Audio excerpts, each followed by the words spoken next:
नमस्कार welcome you to study IQ. मैं हूं प्रशांत धवन। नाउ रिसेंटली आप लोगों ने इस टॉपिक से रिलेटेड बहुत सारे आर्टिकल्स देखे होंगे जहां पर यह लिखा है कि इसरो ने पुष्पक विमान को रिसेंटली टेस्ट किया और सक्सेसफुल रिजल्ट सामने आए हैं।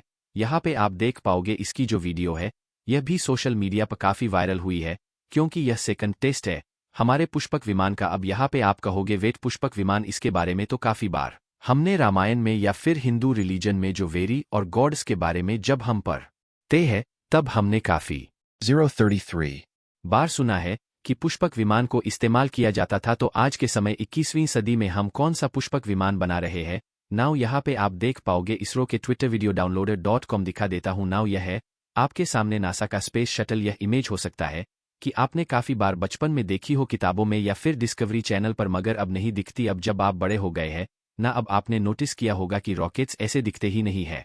यह ऑलमोस्ट लगता है कि नासास का सिंपल कॉन्सेप्ट ये होता था कि आपने रॉकेट तैयार कर दिया, धरती पे खड़ा है। 129 लॉन्च के लिए आपने ने रॉकेट के अंदर सैटेलाइट या जो भी आपको अंतरिक्ष में पहुंचाना है आपने अंदर उसको फिट कर दिया। उसके बाद रॉकेट जाएगा अंतरिक्ष में, सैटेलाइट को छोड़ देगा एक लो अर्थ ऑर्बिट या फिर उससे भी ऊपर। आपको अगर सैटेलाइट को छोड़ना है वहां पे रॉकेट छोड़ देगा और उसके बाद रॉकेट का काम खत्म। रॉकेट वापस एटमॉस्फेयर की तरफ आएगा और डिसइंटीग्रेट होकर ओशन में ही कहीं पर बिखर के खत्म हो जाएगा। ज्यादातर जो रॉकेट का पार्ट है यह एटमॉस्फेयर में ही डिस्ट्रॉय हो जाता था। नाउ कई दशकों से साइंटिस्ट ने यह सोचा कि हम इससे ज्यादा प्रॉफिटेबल नहीं बना सकते।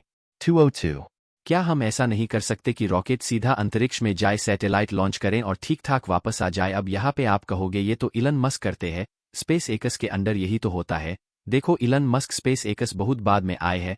नासा जो यूएसए की सरकारी एजेंसी है, इन्होंने अपनी तरफ से आज से कई दशकों पहले यह स्पेस शटल बनाया था और इस स्पेस शटल में खास बात यह थी कि यह सैटेलाइट को अंतरिक्ष में लॉन्च करके वापस धरती पर लैंड कर सकता था और यह सब 100 के आसपास उससे पहले डिजाइन ही बन रहे थे। मगर 1970 में धीरे धीरे हमने देखा कि इसके डिजाइन जेन्युइनली एक स्ट्रक्चर 243 बनके सामने आए और फिर 1980 में नासा ने कोलंबिया को लॉन्च किया। एक एक करके बहुत सारे मिशंस लॉन्च किए और दुनिया के सामने स्पेस शटल तैयार हो चुका था। मगर क्वेश्चन यहाँ पर यह आता है कि फिर नासा ने यह सब यूज करना बंद क्यों कर दिया और आज के समय सैटेलाइट्स लॉन्च करने के यह जो स्पेस शटल है इसको नासा यूज क्यों नहीं करता। आखिरी बार जो स्पेस शटल को यूज किया गया था वो था 2011 में। तब से लेकर अब तक नासा ने एक बार भी स्पेस शटल का इस्तेमाल किया नहीं है।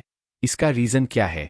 देखिए इसका रीजन बहुत ही सिंपल है, कॉस्ट। नासा की जो कैलकुलेशन थी कि स्पेस शटल से अंतरिक्ष 319 में चीजें लॉन्च करने की जो कॉस्ट है यह बहुत ज्यादा घट जाएगी। ऐसा कुछ भी नहीं हुआ, कॉस्ट ज्यादा कम हुई नहीं, उल्टा एक प्रॉब्लम सामने ये आ गई कि कई बार ये जो स्पेस शटल है इनमें डिस्पोर्ट हो जाता था और कई एस्ट्रोनॉट्स मारे जाते थे। आपने यह नाम सुना होगा शायद, कल्पना चावला पहली इंडियन ओरिजिन की एस्ट्रोनॉट। हालांकि ये थी American but she was Indian origin. तो इंडिया में ना हम लोग बहुत ज्यादा प्राउड फील करते थे कि देखिए हमारी जो एथनीसिटी है उस एथनीसिटी की एक एस्ट्रोनॉट अंतरिक्ष में जाएगी। मगर अनफॉर्चुनेटली 2003 में जब ये स्पेस शटल वापस धरती की तरफ लौट रहा था 354 तब रास्ते में ही ये डिसइंटीग्रेट कर गया और सारे एस्ट्रोनॉट्स मारे गए। तो सेफ्टी देखिए एक बहुत बड़ा कंसर्न था। उसके अलावा नासा पैसे भी नहीं बचा पा रहा था। तो आप कह सकते हैं स्पेस शटल का डिजाइन नासा ने बनाया और इसका जो प्रोजेक्ट है यह काफी हद तक ये आगे लेकर गए, मगर इस पूरे आइडिया को यह लोग परफेक्ट नहीं कर पाए। यहाँ पे आता है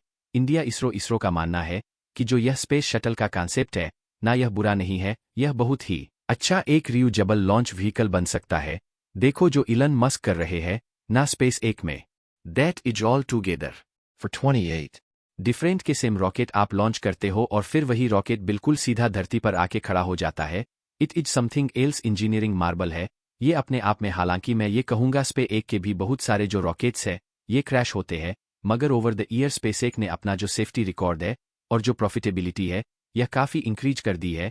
तो जो स्पेस एक कर रहा है ना वो करने में टाइम लगेगा। इसरो ने अभी के लिए रूट पकड़ा है स्पेस शटल का कि स्पेस शटल के अभी हम बनाएंगे प्रोटोटाइप। ये आप देख रहे हो यहाँ पर ये जो लैंड हुआ है यहाँ पर आप कहोगे साइज में बहुत छोटा 501 ये एक प्रोटोटाइप है। हम यहाँ पे एक तरीके से जो डिजाइन है अपने स्पेस शटल का ये टेस्ट कर रहे हैं कि एरोडायनेमिक्स के हिसाब से क्या ये ठीक है। हमने अभी रिसेंटली क्या किया, जो पुष्पक का टेस्ट हुआ है, चिनक हेलीकॉप्टर लिया, कुछ 4 से 5 किलोमीटर आसमान में ऊपर लेकर गए, अंतरिक्ष में नहीं पहुंचे, आसमान में ही थे और वहां से पुष्पक को छोड़ा। इसने कुछ मनी वर्क्स के बाद सेफली लैंड हो गया और यह सब कुछ खुद हुआ है, ऑटोमेटिक। और ऐसा नहीं है कि पुष्पक के अंदर कोई ह्यूमन है जो गाइड कर रहा था कि कहाँ पे इसको मुड़ना है, किस तरीके से लैंड करेगा, अपने आप ही ऑटोनोमस इसने 533. लैंडिंग करी है। भविष्य में आप देखोगे कि जिस तरीके से नासा के स्पेस शटल थे, जैसे कि कोलंबिया वेरियस और इनके जो स्पेस शटल थे, वैसा ही स्पेस शटल भारत भी तैयार करेगा, मगर एक डिजाइन में यह भी फर्क होगा कि जो बूस्टर्स है ना बिल्कुल स्पेस शटल के पीछे आएंगे, यह पर है कुछ हद तक जो सेफ्टी है स्पेस शटल की यह भी इंक्रीज करता है और इससे ज्यादा कंट्रोल भी आपको मिलता है। जो डिजास्टर्स यूएसए में हुए थे शायद इंडिया में ना हो नाउ। अगर आप मुझसे ये पूछ रहे हैं कि ये जो पुष्पक है यह कब तक तैयार हो जाएगा, देखो अभी तक इसको लेकर कोई प्रॉपर ईयर सामने 621. आया नहीं है कि कब इसका जो बड़ा मॉडल है यह बनेगा और इसको हम उड़ता हुआ देखेंगे। It will take some time, मगर ये मैं आपको बता दूं कि इसरो बहुत ज्यादा डिटरमिन है और उनको भरोसा है अपने प्लान पर और हमें वेट करना होगा अभी। एंड आई एम श्योर जिस तरीके से कई हजारों साल पहले मान्यता है हमारी की पुष्पक उड़ा करता था, इन द फ्यूचर भी पुष्पक आपको अंतरिक्ष में दिखेगा। और फाइनली यहाँ पर मैं ये भी ऐड कर दूं कि इस वक्त होली सेल चल रही है जो बहुत ही जल्द खत्म हो जाएगी कुछ ही दिनों में। जो प्राइसेस अभी ड्रॉप हो चुके हैं इनका फायदा आप उठा सकते हैं and you can buy these 653. Courses at very low prices. तो सिंपली जाइए कमेंट सेक्शन में, यहाँ पे आपको एक लिंक मिल जाएगा, इस लिंक पे यहाँ पे आप क्लिक करके फ्लैगशिप यूपीएससी कोर्स है यह कर सकते हैं। परचेज आपके सामने यह स्क्रीन आ जाएगी और यहाँ पे आपको सिंपली क्लिक करना है बाय नाउ पर और आप यह कोर्स परचेज कर पाएंगे। यहाँ पे आप देख पाएंगे जो प्राइसेस है ये 44,000 रुपये लिखे हैं, ये आपको पे करने की जरूरत नहीं है।